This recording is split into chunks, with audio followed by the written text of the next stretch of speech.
सो hey guys, स्वागत आपका एक बार फिर से आप ही के यूट्यूब चैनल में। और इस वीडियो में बात करेंगे भी कोचिंग शिपयार्ड को लेकर, साथ में डिस्कस करने वाले गार्डन शिप बिल्डर्स और मझगांव डॉक। तो ये डिफेंस सेक्टर की कंपनियां आज हमें बिल्कुल पॉजिटिव क्लोजिंग लेते हुए नजर आई है। कोचिंग शिपयार्ड की बात करें तो 5% का सर्किट स्टॉक ने मारा भाई।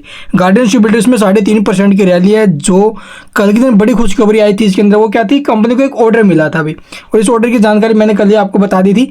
इसके बाद आप लोग देखोगे मझगांव डॉक के लिए आज का दिन जो है वो भी बहुत ज़्यादा इंपॉर्टेंट था, जो निवेशक उनके लिए। क्यों? क्योंकि आज जो तारीख है 30 अक्टूबर थी, और 30 अक्टूबर को जो ना भी कंपनी के डिविडेंड की एक्स डेट थी। यानी कि आज तक जिसके पास भी कंपनी का शेयर था उनके लिए डिविडेंड, वो जो है डिविडेंड के लिए एलिजिबल है। ठीक है, 23 रुपये हर एक शेयर के ऊपर आपको डिविडेंड के रूप में मिलेगा, जो आपके सीधे बैंक अकाउंट में आने वाला है।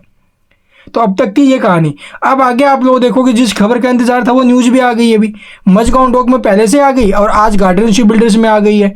कोचिंग शिपयार्ड का भी आपको बता देंगे अंदाजा लगाकर। तो चलिए देखते हैं सबसे पहले खबर क्या है, और जो शेयरों में तेजी बनी है, क्या आगे भी ये तेजी इसी प्रकार से बनी रहेगी या फिर इन शेयरों में दबाव बन सकता है। मैंने आपको पीछे एक बात बताई थी भाई, जब ये स्टॉक टूट रहे थे मार्केट में दबाव था, और सबसे ज़्यादा जो मार्केट में गिरावट बनी अभी पीछे, सबसे ज़्यादा जो शेयर टूटे हैं वो पीएसयू है भाई। और पीएसयू जो टूटे हैं वहाँ पर जो इनमें रैली बनी थी, बहुत ज़्यादा खतरनाक रैली बनी थी पीछे। उस बड़ी रैली के बाद अगर 30-40%, 20%, 30% स्टॉक टूट भी गए तो सभी के मन में एक ही डाउट कि अब ये जीरो हो जाएंगे, ऐसे हो जाएगा वैसे। अरे भाई, कंपनी अच्छी होनी चाहिए भाई। अगर अच्छी कंपनी में पैसा लगाया, डरना नहीं चाहिए। लॉन्ग टर्म के लिए इन्वेस्ट कर दो, कोई दिक्कत नहीं है। शॉर्ट टर्म से रिलेटेड अगर आप लोग उसके लिए जाए तो उसके लिए आपको पूरी प्रिपरेशन के लिए जाना पड़ेगा।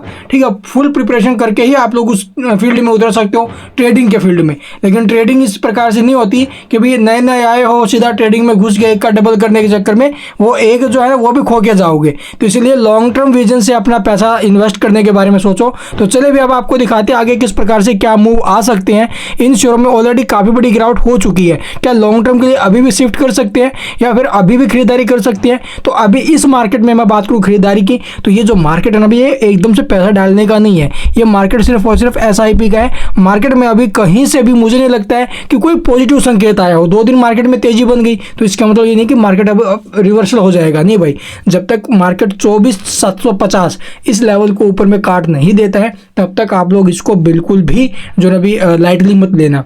ठीक है, नीचे में है, अगर ये 24,750 के नीचे में है तो इसके चांस रहेंगे 23,350 तक जाने के, नीचे में रिट्रेस, नीचे में खींचने के। तो इसलिए ध्यान रखना भाई मार्केट का। चलिए एक बार खबर देख लेते हैं।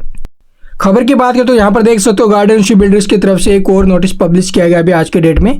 तो यहाँ पर कंपनी ने क्या बताया है, एनएससी बीएससी के साइट पर भी चेक कर सकते हो। अभी कंपनी ने आने वाली बोर्ड मीटिंग को लेकर बड़ी जानकारी दी है, जहाँ पर कंपनी अपने क्वार्टरली रिजल्ट डिस्क्लोज करेगी भाई।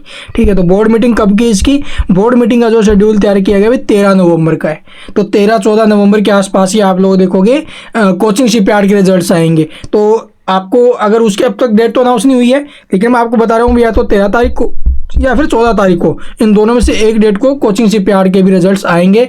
जैसी कंपनी की डेट आ जाएगी वो आपको मैं बता भी दूंगा भाई। तो अभी के टाइम तक ये खबरें आई हैं इनके अंदर। तो चलिए मैं चार्ट आपको दिखाता हूँ। उससे पहले मझगांव डॉक में भी एक खबर आई ना, वो और देख लेते हैं भाई। तो जैसा कि यहाँ पर देखो कि मझगांव डॉक की तरफ से भी एक नोटिस पब्लिश किया गया मार्केट क्लोजिंग के बाद। एनएससी बीएससी की साइट पर चेक कर लो। तो यहाँ पर आप देखो क्या देखने को मिला कि MDL observes vigilance awareness week. तो विजिलेंस अवेयरनेस वीक मनाने के बारे में भी खबरें हैं। ये तो कुछ खास नहीं है, कुछ बड़ा इम्पैक्ट तो नहीं रहने वाला इसकी वजह से स्टॉक के ऊपर। ठीक है, इसे आप लोग पढ़ना चाहो तो पढ़ सकते हो भी। चलिए एक बार देख लेते हैं इनके चार्ट अब।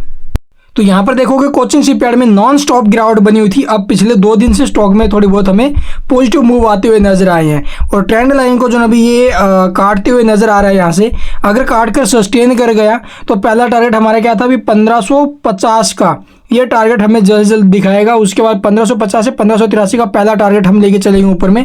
ब्रेक करके सस्टेन किया तो ये ऊपर में आपको 2000 रुपये तक के भी मूव दिखाएगा। बट उसके लिए रिजल्ट्स काफ़ी अच्छे आने की संभावना होनी चाहिए भी। रिजल्ट अच्छे आएंगे तब उस लेवल तक जा पाएगा, ये 2000 के लेवल्स को भी ब्रेक कर देगा भी, या फिर मार्केट में रिवर्सल बनेगा उस कंडीशन में।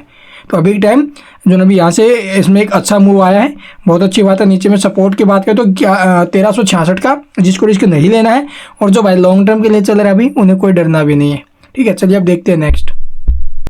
अगला आप लोग देखोगे मजगांव डॉक। मजगांव डॉक में भी आप लोग देखोगे भी चार्ट का ब्रेकआउट देखने को मिला है और अभी भी जो स्टॉक का ट्रेंड लाइन के ऊपर में है भाई। तो यहाँ पर अभी भी पॉजिटिव मूव आने की संभावना है। नीचे में 3838 का स्ट्रॉन्ग सपोर्ट है एंड सेकंड सपोर्ट जो रहेगा वो 3426। ये दो सपोर्ट हम पकड़ के चल रहे हैं भाई, और इनके ऊपर में अगर है तो अभी बुलिश है, कोई दिक्कत नहीं है, टेंशन नहीं लेनी है। ऊपर से अगर थोड़ा बहुत और टूटता तो SIP का सबसे बेस्ट रास्ता है, इसके अलावा कोई और आप लोग यहाँ पर काम मत करना भाई। कहीं एकदम पैसा डालकर बैठ जाओ और हो सके तो क्या होता है मार्केट ऊपर से क्रैश हो जाए, थोड़ा बहुत और टूट जाए नीचे में 5-7%, फिर आप लोग जो अभी बेचने के लिए लग जाओगे। इसलिए थोड़ा संभल के रहना, SIP करो जब तक मार्केट में क्लियर संकेत नहीं आ जाते कि यहाँ से अब रिवर्सल होएगा, ठीक है, एक तरफा रैली बनेगी, वो संकेत नहीं आ जाते तब तक कोई बेनिफिट नहीं है एकदम पैसा लगाने का। अगला देखोगे GRSE में भी आप लोग देखोगे भी ट्रेंड लाइन का तो ब्रेकआउट पहले भी हो गया था, अभी भी ऊपर में ट्रेंड लाइन की, अच्छी बात है। सपोर्ट की बात करें तो 1500 का मैंने आपको बोला था, अभी 1500 का सपोर्ट यहाँ पर है। उसके बाद 1433 और 1189 ये 3 सपोर्ट है। लेकिन जो लॉन्ग टर्म के लिए पैसा डाल रहा है ना भाई, उन्हें परेशान भी इन्होंने। ऊपर में बात करें टारगेट की तो यहाँ से अगर रिवर्सल बनता है, मार्केट में रिवर्सल आता है, तो उस कंडीशन में ये स्टॉक ऊपर में 2000 रुपये तक के मूव हमें दिखा सकता है। बट वैल्यूएशन के हिसाब से स्टॉक अभी भी महंगा है, मैंने आपको पीछे भी यही बताया था। तो यहाँ पर हम क्या करेंगे, अगर करना भी आपको खरीदारी करनी भी, लॉन्ग टर्म विजन है आपका, तो यहाँ पर आपको सिर्फ SIP के बारे में सोचना है, इसके अलावा कोई और चारा नहीं है। अगर आपको कुछ पूछना कमेंट में पूछ सकते हो। चैनल को सब्सक्राइब नहीं किया तो सब्सक्राइब करना बिल्कुल मत भूलना, ताकि इन शेयरों के रिगार्डिंग कोई भी खबर आपसे मिस हो। And thank you for watching the video.